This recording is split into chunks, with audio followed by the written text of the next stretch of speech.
Hello, and welcome to Breast Cancer Conversations, a podcast brought to you by SurvivingBreastCancer.org. I am Laura Carfing, breast cancer survivor and founder of SurvivingBreastCancer.org, a nonprofit organization providing community, education, and resources to empower those diagnosed with breast cancer and their caregivers from day one and beyond. It's another beautiful Monday here at Breast Cancer Conversations. I am so glad you are tuning in. Today, I am so excited because, as always, I love to shake things up, keep everyone on their toes, and we are doing something a little bit different today. It is my pleasure to have both Kyla Thompson and Matilda Flanagan on today's podcast.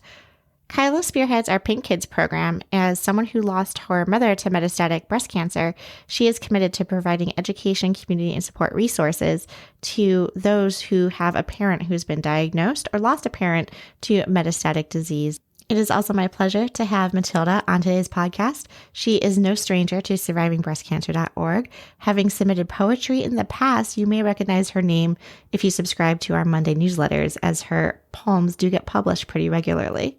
Also, I want to highlight that this month, April, is Poetry Month. So because SurvivingBreastCancer.org is so excited about expressive writing and journaling and all of the ways that we can help heal from everything that we are going through, you guys know if you subscribe to our mailing list, you get a newsletter every Monday, and in that newsletter, we share poetry. So to celebrate Poetry Month, we will be kicking off a Poetry Slam event currently scheduled for April 19th, 2022. So if you are interested, hop on over to survivingbreastcancer.org/events to find out all of the details. And now, to get us in the mood for today's content, let's turn things over to Matilda, where she will be sharing one of her poems with us. It will be okay. She will be okay. Hair isn't everything. It will go back. I can't pretend everything is okay when it's not. She might not get better. I hate the color pink and the ribbon that I now constantly see. I need her. She's everything to me. She can't get out of bed, but soon she'll walk. Not a lot, but at least she will walk. If I cry, I will not stop. So don't cry. I need to focus, but I can't. I need her. What would I do without her? I love the rain because we would listen to it and fall asleep in my room. But now it's pouring and I'm not sure if I like it anymore. Welcome to the conversation. Thank you so much, Laura. Yes, my name is Kyla, and it's been such an amazing year working with Laura and just like making it known that like kids are not alone, and there are other people out there in the breast cancer community that also have the same questions as you. And so it's just been so fun to just kind of delve in more to that and kind of create more resources from our mornings with Kyla's on Saturdays and the new program with yoga. And I got the pleasure of meeting Matilda, I guess, how many months ago was it now, Matilda? I think like 4 or 5. Hearing your story just kind of brought me back to like being in your shoes at your age. These personal experiences are so important. Matilda, can you introduce yourself and tell us a little bit about your story? Hi, I'm Matilda. My mom was diagnosed with breast cancer when I was about 8. It kind of changed me in a way where I can see a lot more like through like different perspectives. Even now, like I'm 13 now, and I just see a lot of different things through a lot of different perspectives, which is it's really useful, especially at school. And even though it was like a tough few years to go through, I do like have a few vivid memories of like things that happened then. But honestly, everything like is fine now, and my mom is still here and she's awesome. I've been changed like for the better. You want to tell us a little bit more about your mom? My mom is awesome. She's from Wisconsin. I tell her everything. We always do like meditations before bed. When like I was littler, like we would listen at the rain. Usually when it's like the rainy season, we'd like lay down and like listen to the rain together. She's always there for me. Of course, I was sad when I found out that she had breast cancer, and I did everything I could, even though I felt like I couldn't do a lot. I did everything I could to try and make it better. What was it like when you were 8 finding out that your mom had breast cancer? I remember she just got home from a like beach trip with my dad, and she got home and they immediately just told us, like right off the bat, that she got breast cancer and that they caught it early enough to stop it. And so she was going to have to go through a lot though. I didn't know exactly what breast cancer or cancer was. I just knew it was not good. My sister, however, though, did not know anything about it and she did not know what to think of it. I remember I started crying because I thought that meant like she had a deadly disease and like that she was going to die from it.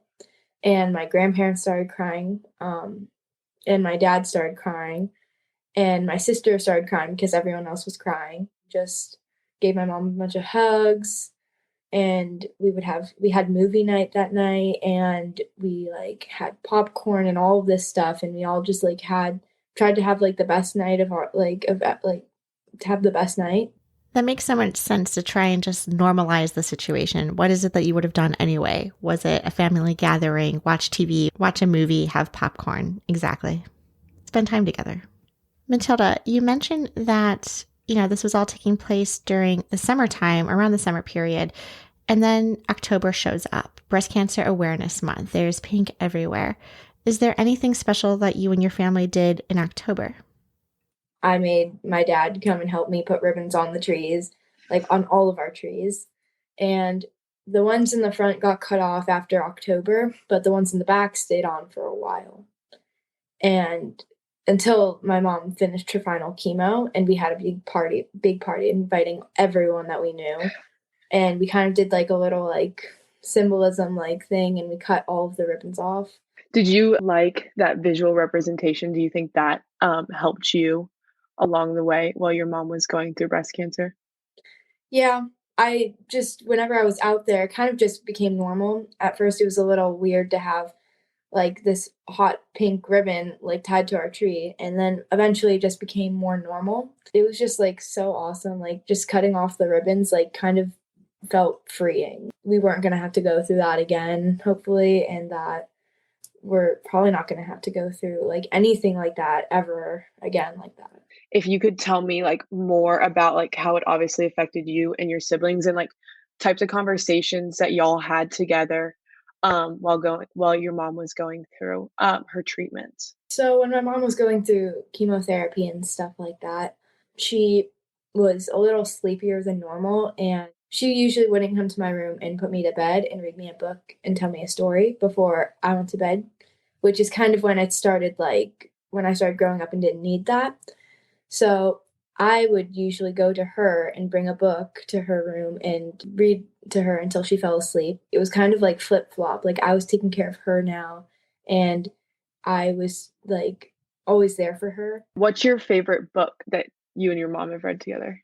What Do You Do with a Chance? Probably. It's this illustrated book and it's about this boy who like finds like a chance and it's like a thing, like a big like little like ball of light and like he tries to catch it and then he finally just like accepts it like and there's like a lot like what do you do with a problem and what do you do with an opportunity and we would read those books because it kind of like explained in a way like what was going on without like explaining what was going on. And it's not in any way about breast cancer, but it's about what do you do with a problem? You can't just like keep it out. Like at the end of the book, I'm pretty sure the kid like talks to it, like sits it down and has like a talk to it face to face and says, I recognize that you're a problem, but I know how to fix this problem. And he just like it just goes away and it's like a really inspiring book. That's kind of what I was having to go through. I had a problem and I had a chance and I had an opportunity and with every turn that it like the journey took. And it was a book that my mom really liked, so we always read it. So, yeah. Well, that's just absolutely incredible. Those are my favorite ones where you can like read the book and just take meaning out of it. And I was curious, like, what types of qualities of your mom, like, as you saw her going through treatments that like you want to carry with you. Well, I mean, obviously she's so strong. Usually she was always able to walk, but it was usually just harder to walk for her, like going up and down the stairs. So I do remember this one time we were carving pumpkins. Like we always carve pumpkins as a family with like maybe a few friends over, like every year for Halloween. And it was the first year that my mom had chemo, and she couldn't walk down the stairs by herself. Her friends like all went up and helped her like walk down the stairs, and she sat in one of the foldable chairs while she watched us like carve the pumpkins. And I just remember that being like, she's like here. She might not be able to carve the pumpkins, but she's like still here. Did you have your mom like rate your pumpkins? Because my siblings and I would do the same thing, and we would like design them and be like, who has the best one? And my mom would always be like, they're all equally as good. Like each of them are. Yeah, I'm pretty sure we had that happen, and we got the same answer from our mom. What does the holidays look like? I like to think of summer as like a really long holiday because you can hang out with your family, which is like what most holidays are all about. And you can just like celebrate, which summer is kind of all about because you don't have school. And so, yeah. I love the way that you describe summer. I think that encapsulates it perfectly. There's a lot of different memories. I remember like a lot of times in school I would like start crying and I would have to go to like the counselor and I'd just draw in a room. There's a lot of different memories I have. There's the party. I call it the pink party because it's to celebrate that my mom survived breast cancer. And I just remember everyone having like such a fun time there. And we got this huge cake, like a ginormous cake. And it said adios breast cancer with the ribbon.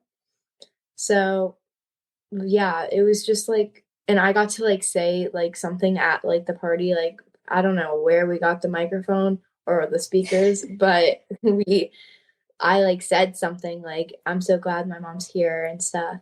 There's like always like the little things that we still have, like Mother's Day projects. Actually, my mom has one hanging in her bathroom, and we basically all had to draw and paint a picture of our moms. We had to write something like what she is, like describe her, like she is like a hairdresser, a dishwasher, all this stuff. I did not know how to draw her with a shaved head. I couldn't really just do that. For me, it didn't work like that. And so I asked my art teacher to help me draw a headscarf that my mom loved to wear. And I remember I like took my recess time, which was very valuable. Like no one skipped recess for anything. Yeah. But I remember taking my like this one recess, and I like perfectly like to my level drew this headscarf, and I like did all of these things that a lot of people did not have on like their Mother's Day pictures. And I like did like she's a fighter, breast cancer survivor, an amazing mom. So that's like one of my biggest memories as well. I love that. And how much younger is your sister? She's 4 years younger than me. Technically, she's 3.5, but I like to say 4. That's how I am with my siblings. We're all like 2.5 years apart. And I always like, because I'm guessing school year wise, she's 4 grades below you. And how is that kind of navigating your mom's diagnosis and treatment with and trying to be there for her? How is that for you? I teach myself a lot of stuff. Like I don't usually like need to go ask someone for help. I don't really like to do that. If I can figure it out on my own, I push myself to do that. I didn't really want to ask my parents about like everything that was going on, just like to not bring it up, because I knew if I brought it up, then everyone would be like sad and stuff. I kind of just went with it, and like along the way, just like slowly like picked up like what it meant, how this affected me and her friends and my dad, like and my sister. And kind of just like as it went on, I kind of just picked it up with like a general understanding already. It just like made me a lot more independent because I pushed myself to understand things and be more independent. So I think that kind of helped with me like, and me turning myself into who I am. And that, like, idea of, like, trying to find all the answers, has that with, like, friends, have you noticed, like, do you feel like you can talk with them about it? Most of the time, I'm almost always open to talking about my experience. All of this, like me becoming more independent and like being able to see through more like a different perspective and through like a bigger perspective, it like has helped me with my friendships and like my school life and my social life because I'm able to see what other people would think about this. Because like I would always challenge myself to think, oh, I wonder what Nora's thinking, or oh, I wonder what my dad's thinking, or what my mom's thinking right now. Over time, I've kind of just like unconsciously been able to like meet someone, figure them out like as a person and like a friend, and been able to like see through their perspective. And that's helped me a lot because like if my friends are having a fight, I'm always able to like see like, oh, she's probably thinking this instead of this. Like it's always really helpful to be able to see from someone else's perspective, and this has really helped me with that. That is so, and at such a young age, learning those things is just so incredible, and you absolutely amaze me. And I was curious if if you had, any advice for kids that had gone through similar, situations as you, what you would say to them? Always keep like a positive perspective towards things. That's what I would do. Also, journaling really helps. I have a journal and I write in it a lot.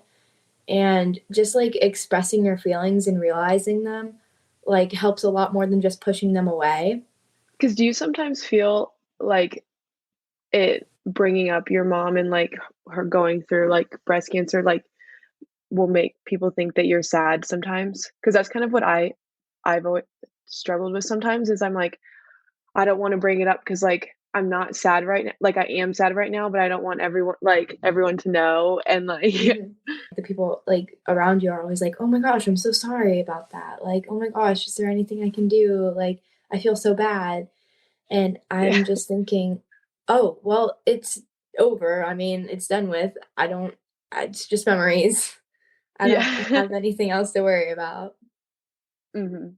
And that's what going with that, do you think that, like, what sort of support systems have you gone to and, like, for you and your sister? My dad and sometimes my mom and like sometimes my grandparents and my friends. We basically didn't go to like anyone else for anything. Like we just went to everyone we knew. It's so awesome seeing the community come together. What's, like, the best advice your dad gave you? He has this like saying from a long time ago, and he's always said this to me if I was ever like said like I'm worried about something or I'm worried about going to middle school, I'm worried about mom. He always has this thing to say. He says, if you're worrying about something, don't worry, because if you're worrying about something and you can do something about it, then do that thing and don't worry about it. And if you're worrying about something and you can't do anything about it, then don't worry, you can't do anything about it. So that's like one of the biggest things I've taken away from that. That is such a good line and so true. Because I feel Mm, like so many times it's so easy to, like, come up with so many scenarios in your head being like, "If this happens, and this would happen, and that would happen," and it's like, you don't know all the answers, and that's okay. mhm. I am just, Matilda, so amazed by you and just so appreciative of you sharing your story. And I know that you have 2 poems that you wrote, and I was curious if you wanted to read them now. Yeah, of course. I wrote two poems on my mom having breast cancer. One of them is It Will Be Okay, and the other one is Goodbyes Are Hard. I'm going to read the first one, It Will Be Okay, and then switch over to Goodbyes Are Hard. It will be okay. She will be okay. Hair isn't everything. It will go back. I can't pretend everything is okay when it's not. She might not get better. I hate the color pink and the ribbon that I now constantly see. I need her. She's everything to me. She can't get out of bed, but soon she'll walk. Not a lot, but at least she will walk. If I cry, I will not stop. So don't cry. I need to focus, but I can't. I need her. What would I do without her? I love the rain because we would listen to it and fall asleep in my room. But now it's pouring and I'm not sure if I like it anymore. and the other one, goodbyes are hard. I cry as someone holds me, trying to calm me. They rock me just like my mom did before she got sick. I love her and she's safe. She's home sleeping, but I dare not to think of the chance that she might not wake, for I love her and she can't leave. If she does, I most certainly will grieve. I cry at night, but I always say it quiet, for I fright that she might not like waking up and seeing her daughter crying. I love her, they whisper in my ear. It will be okay. My swelling eyes look up and see my dad holding me tight. I love him, but I forgot he has something to lose too. Everyone has something to risk their happiness. So how lucky are you if you have something that makes saying goodbye so hard? Matilda, thank you so much for sharing these beautiful poems and sharing your story. Kyla, thank you so much for moderating today's podcast. How amazing to be partnering with you, to be growing our Pink Kids program and our support resources and content. This was such a pleasure. You have amazing stories to tell, and I am so glad you are partnering with survivingbreastcancer.org and our podcast, Breast Cancer Conversations, to elevate these voices and these stories. Thank you for tuning in and listening to our podcast. If you would like to find out more about our organization and upcoming events and ways to connect, you can find out more by visiting our website at survivingbreastcancer.org. I would like to acknowledge that all of the information on our podcast is from personal experiences, and it is not a substitute for professional medical advice. You should always consult your medical care team. If you're looking for specific topics or would like to be a guest on our show, feel free to contact me directly at laura@survivingbreastcancer.org. And of course, we have a couple social media handles you can follow us at as well. For example, Surviving Breast Cancer Org, all one word, as well as our podcast specifically, Breast Cancer Conversations. Until next time, keep on thriving.